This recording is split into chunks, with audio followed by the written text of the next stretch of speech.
Olá, nosso trabalho é sobre a redução do consumo de proteína animal no Brasil e a pandemia de Covid-19, realizado pela Bárbara Lourenço de Moraes, aluna do mestrado profissional em Ciência e Tecnologia de Alimentos, eu, Lilian Mota Felício Ferreira, aluna da especialização em Gestão da Segurança de Alimentos e Qualidade Nutricional, e nossas professoras do Instituto Federal de Educação, Ciência e Tecnologia do Rio de Janeiro, a Eliana de Souza Marques e a Aline dos Santos Garcia Gomes.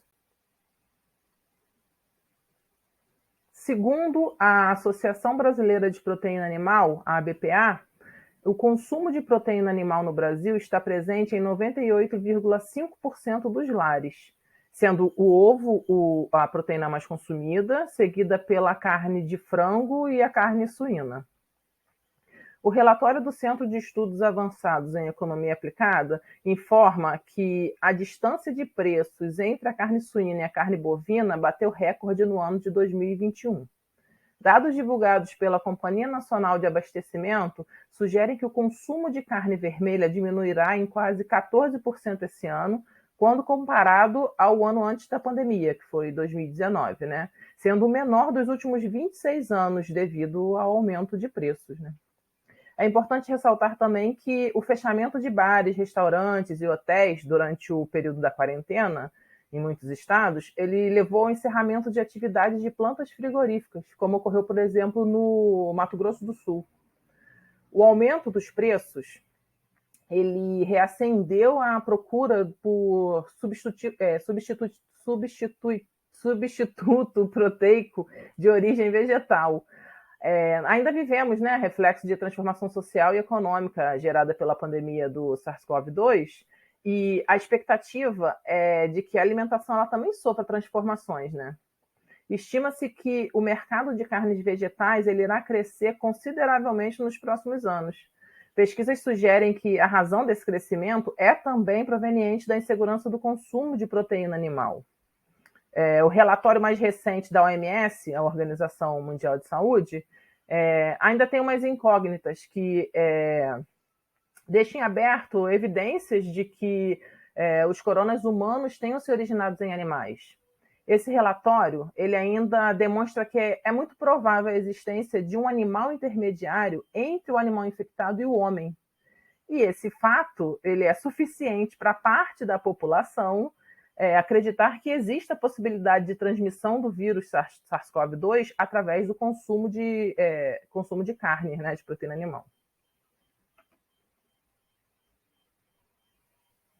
E com base no exposto, o objetivo desse trabalho ele foi avaliar o impacto no consumo de proteína animal durante a pandemia no Brasil, comparando os anos de 2019 e 2021 e identificar os motivos envolvidos, né?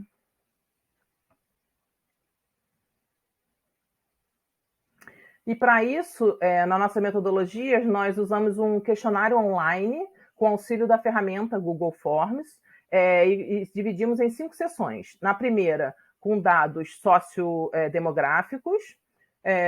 A segunda sessão era um perfil de consumo de proteína de origem animal. A terceira sessão, fatores que influenciam o consumo de proteína de origem animal e a percepção sobre o SARS-CoV-2. Na quarta sessão, a infecção por SARS-CoV-2 e o consumo de proteína de origem animal. E na quinta sessão, usamos outros meios. O resultado. O questionário ele foi respondido por 192 indivíduos.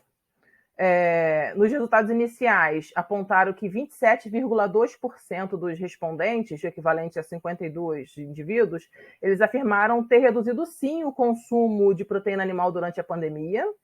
48%, equivalente a 25 dessas pessoas, justificaram a redução pelo medo de contrair o SARS-CoV-2. E esse medo, ele foi primariamente fomentado por notícias veiculadas pela TV, sites de notícias, redes sociais, que seriam as chamadas fake news, como nós podemos ver aqui no gráfico ao lado.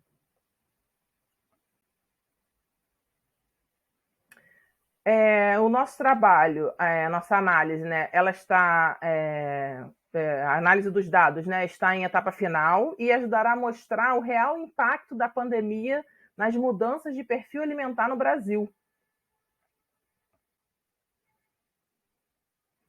Por fim, queremos agradecer, falo também em nome da Bárbara, né, ao Instituto Federal pela amostra de pós-graduação, a SACEP, e principalmente as nossas professoras, a Eliana Marques e a Aline Garcia Gomes, por mais essa parceria.